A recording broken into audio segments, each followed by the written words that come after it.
PNM coming.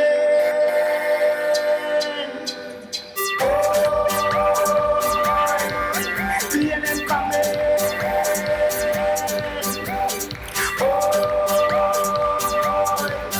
PNM coming. Red Army, how we feeling? Tobago East, how we feeling? Tobago West, you feeling as good as Tobago East? Nice, nice, nice. Thank you, Mr. Chairman, Dr. Kern Johnson. Permit me to recognize political leader and Prime Minister, Dr. the Honorable Keith Christopher Rowley, political leader, Tobago Council, Mrs. Tracy Davidson Celestine, Chairman of the Tobago Council, Mr. Stanford Callender, General Secretary of the Tobago Council, Ms. Yolanda George, all executive members of the Tobago Council, my sister in service and in battle, the Honorable Shamfa Kajo, candidate for Tobago West, Chief Secretary of the Tobago House of Assembly, the Honorable Ansel Dennis, all other assemblymen and councillors, constituents of both Tobago East and West, the beautiful people of Trinidad and Tobago, looking on, again, my fellow citizens, I bid you all a very good evening. I came across a saying once and it said, wise men plant trees under whose shade they will never sit. And I started off with this quote because it reminds me of my political leader and Prime Minister. It reminds me of the cabinet that I was fortunate to be a part of. Because this Prime Minister, this administration, this government, this PNM team, the right choice, would have invested a whole lot of energy, effort, love, and resources into the children of Trinidad and Tobago, not for today, but for tomorrow. We would have invested into the lives of not those of today, but we would have invested in securing the future leaders of Trinidad and Tobago, those who would come tomorrow. We were wise, we would have planted trees under whose shade we know we may never ever sit. Brothers and sisters of Trinidad and Tobago, I want to start off my discourse by focusing on the work we would have done for our women and our children, the most vulnerable in Trinidad and Tobago. I'm proud to note that despite the fact that we would have had to work with reduced revenues, that Trinidad and Tobago, our government, under the leadership of Dr. the Honorable Keith Christopher Rowley, our cabinet would have invested over $100 million just in the Gender Affairs Division of the Office of the Prime Minister. Now, ladies and gentlemen, some persons were arguing that the Gender Affairs should have been a ministry on its own. But where else, what better place than to place the people, the women of our nation, and under the highest office, the Prime Minister, the leader of the executive. That woman of Trinidad and Tobago, that girls of Trinidad and Tobago demonstrated our government's commitment to our women, to our children, to our most vulnerable. We recognize that violence against women and girls in Trinidad and Tobago is a real issue. And we made a concerted effort as a team to invest in public education and sensitization. We would have gone out to every community in Trinidad and Tobago, building awareness to ensure that our women and our girls are valued, nurtured, and protected. Some leaders of some political parties can't make that boast or that claim. Our Tobago Prime Minister, your Dr. the Honorable Keith Christopher Rowley, as the head of the cabinet, ensure that we receive the resources to go out and empower our communities, our women and our girls, so that they are able to live lives of value. We would have implemented an initiative called the Barbershop Initiative, because we recognize that if men are part of the problem, they must be part of the solution. Through our Barbershop Initiative, we would have allowed the men and boys in our communities to find a safe space where they could sit together, talk together, and dissect those toxic cultural norms that help to perpetuate violence against women and girls. We allowed our men and boys to sit together and work together and collaborate together to address those negative norms and values that continue to help them abuse our women and girls. And we saw the results. We saw the results when through the Trinidad and Tobago Police Service, some police youth clubs adopted the barbershop initiative and used it as an education tool in our communities. That shows that the programs, the initiatives coming out of the Office of the Prime Minister, Gender and Child Affairs, had an impact on our communities, on our societies, in helping to foster the change that we want to see in Trinidad and Tobago. That, if nothing else, makes us the right choice.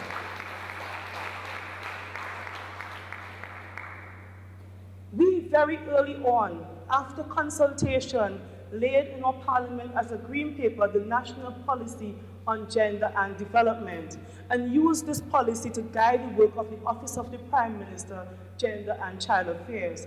Added to that, we continue the public education and sensitization through the Shades of I-She community play. We brought that play to almost every community in Trinidad, as well as Tobago West and Tobago East, where we brought our communities together. Let them look at the play. Let them see how family violence could impact our society. And after education through entertainment, we had frank, open discussion, provoking discourse around family violence and how we could address it in Trinidad and Tobago. We were not lazy. We were not negligent. We understand that for our society to grow, our women must feel valued. Our women must feel protected.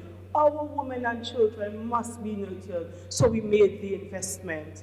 Brothers and sisters of Trinidad and Tobago, when we recognized that women were coming into our communities, and when we recognized that human trafficking was becoming a real issue, we partnered with a company in the oil industry to have a project called Project Sarah, where we are safeguarding all humans against trafficking. Because we understand, even though you come into a space, even though you are not a citizen, if you come here as a woman vulnerable, it is our duty to protect you. It is our duty to fight to ensure that your rights are nurtured and protected. And we did that. Your PNM administration did that. If nothing else, that makes us the right choice.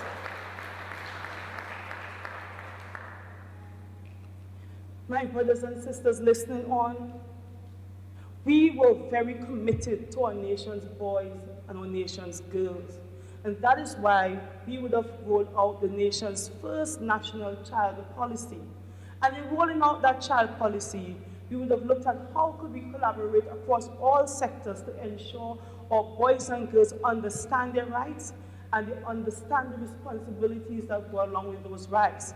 That is why it wasn't by mistake. We would have invested in producing over 10,000 child rights booklets and distributed it to schools and to children in Trinidad and Tobago. That is why your government would have invested in developing a workbook to assist the student support services, to teach boys and girls in first form about understanding the signs of abuse and understanding how they could address abuse from their level, and understand how we collectively could help to end the culture of abuse in our country. Some people don't like when we speak about it, but to end something that is dangerous, you have to first accept it and work towards it. And that is what your government did. That is what your Prime Minister, your cabinet did for you, the young children of Trinidad and Tobago. We made the investment. Despite we had less to work with, we did more. And I'm forever proud of the work that we would have accomplished under the Office of the Prime Minister, Gender and Child Affairs. We would have trained over 100 coaches and bus drivers, helping them as duty bearers to understand the signs of abuse and be able to assist those boys and girls who they interact with to overcome abuse. We know the horror stories. We hear of little girls who leave to go to school and never get there. We know of girls and boys who leave and go to school and come back home abused, and they have no one to talk to. But by training our bus drivers, training our coaches, They know that they have someone who they could turn to, a compassionate ear, someone who could point them in the direction of help, and that is what we have been doing as your government to help to protect our nation's children. For those boys and girls who are unfortunate not to live in a family environment, who don't have the opportunity to live with their mother and their father, but who would have to live in a community residence, who would have to live in a children's home, we made the investment despite the revenues were down, so that every single child in a children's home would have financial assistance. That is a first. Our payment per child system introduced under your government, it was revolutionary. It was the first time in the history of Trinidad and Tobago that every single children's home would have received financial assistance to ensure the psychosocial development of the boys and girls in their charge. If nothing else, that makes us the right choice, Trinidad and Tobago. When we recognize that there was a need to provide a facility for young men who needed reintegration back into society after exiting one of our community residences, we established the first male transition home in Trinidad and Tobago. That facility has helped a number of young men in our country to be able to go back out into society and become meaningful contributors to our national development. That, if nothing else, makes us the right choice. Trinidad and Tobago, your government, under the leadership of Dr. the Honorable Keith Christopher Rowley, as the head of the cabinet, would have ensured that our nation's most vulnerable receive the necessary attention so that together we could help to shape the type of society we want and help to build a better Trinidad and Tobago. We have made the investment, we have put in the work, we have made the commitment to you, and we continue doing it after August 10th, 2020, because we know that for our nation to advance, to grow, and to develop, we must make the investment in our people. That is one of the key priority areas in our Vision 2030, and we would have worked that priority area to ensure that at the end of the day, every citizen in Trinidad and Tobago will have the opportunity to go on to help to develop and to boost our economy and our society. We have invested in our women and our children. In terms of the laws, we would have ensured that in terms of protecting our women and children, we took a holistic stance.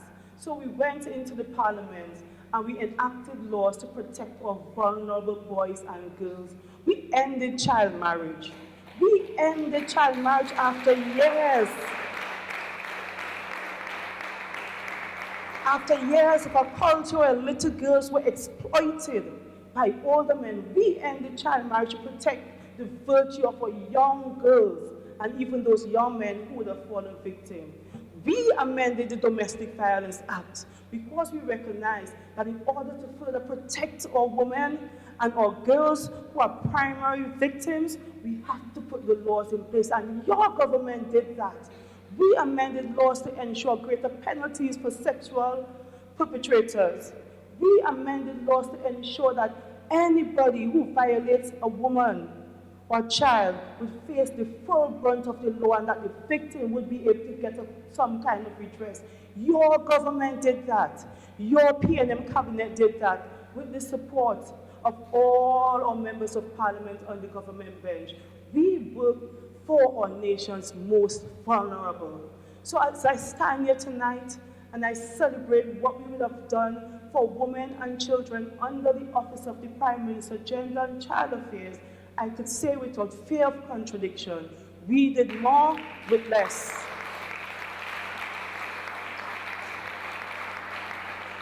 Brothers and sisters of Tobago and brothers and sisters of Tobago East, your government, despite the backlash, despite the cries of those who sat on the other side of us, would have invested in the development of Tobago, and in particular, Tobago East. So Tobago East people, I want you to pick up for yourself a little bit. I am proud, I am grateful that I am the sitting member of parliament And I am the MP who sat alongside great people in the parliament on the government bench who ensured that the people of Tobago East, for the first time, would have a hospital, so we don't have to travel all the way to Signal Hill. I remember when I was having my son, I went into labor early in the morning.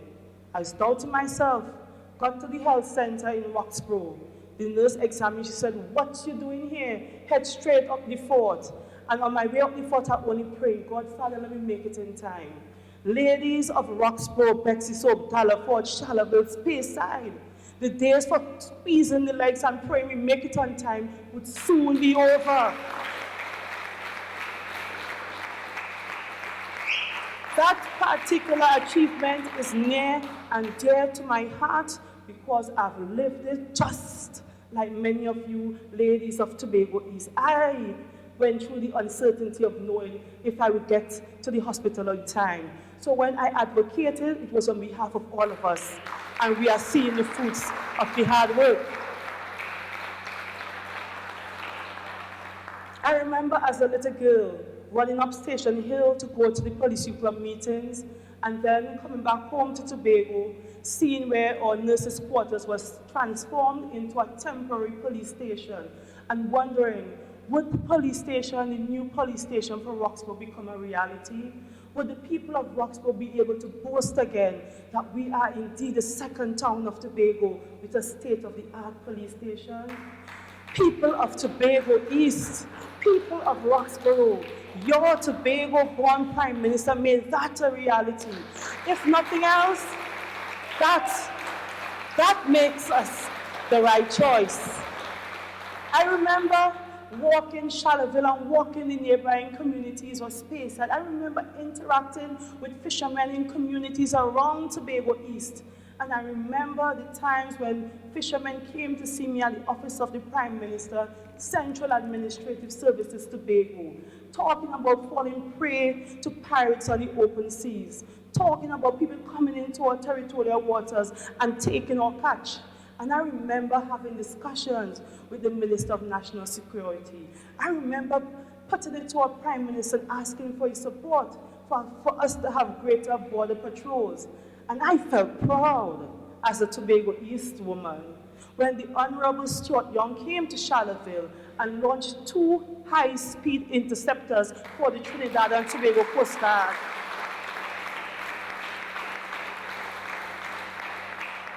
And as a resident of Tobago East, the pride built when on my way to Castara one day to deliver hampers to constituents, I saw the Coast Guard patrolling our waters. I took a video and said, "Performance beats all talk," because we delivered. That, ladies and gentlemen, if nothing else, makes us the right choice. I remember sitting in the conference room at the office of the Prime Minister's Central Administrative Services Tobago, meeting with service providers, meeting with the Trinidad and Tobago Police Service, meeting with the Fire Service, meeting with TNTEC. And I remember at one of those fateful meetings, one of the senior fire officers said, "We have a shortage of manpower in Tobago. Most times the training occurs in Trinidad. And most times when we take officers from Trinidad, they don't stay because their families are in Trinidad, they want to return home." And I said, "How could we solve that problem?" He said, "Posture training in Tobago. Let us train our people on our island and they will stay right here." I am proud as a Tobago East woman. I am proud as a daughter of Roxborough of the fact that we were able to train fire service recruits right here in Tobago and in Tobago East. That was done through collaboration, the generosity of the Secretary in the Division of Community Development, Enterprise Development and Labor, who allowed us to use the Argyle Community Center as training base, and the work of the Ministry of National Security. We saw a batch of recruits passing out from that training program in Tobago. Tobagonians trained in Tobago for the benefit of all of Tobago. That, ladies and gentlemen, that, brothers and sisters of Trinidad and Tobago, makes us the right choice. I am proud of the fact that's sitting alongside hard-working ministers in the cabinet, sitting alongside my sister Shamfa Kojo, working in collaboration with my counterpart in the Division of Health, Wellness and Family Development, we were able to bring to the children of Trinidad and Tobago, and in particular Tobago, the Children's Authority. Now, some people don't understand how important that is. You see, as an elected representative, I have the opportunity to interact with hundreds, if not thousands of persons constantly, if not through roving office days, visits to my office, or through my Facebook page. I get to interact with hundreds and if not thousands of people. And whether we like it or not, the issue of child abuse is real in our little island of Tobago. So that's why it was so important for us to ensure we brought the Children's Authority over to Tobago to ensure that our little boys and our little girls get the full protection of the state. We didn't only bring an administrative office, we also brought an assessment center. Ladies and gentlemen, if nothing else, that makes us the right choice. So, as I close, I want to encourage you all to go out and vote on August 10th. Make the right choice. Vote for the People's National Movement. And together we could all say, great is the PNM, great is the PNM, great is the PNM, and we shall always prevail. I thank you. Yeah, man. Yeah.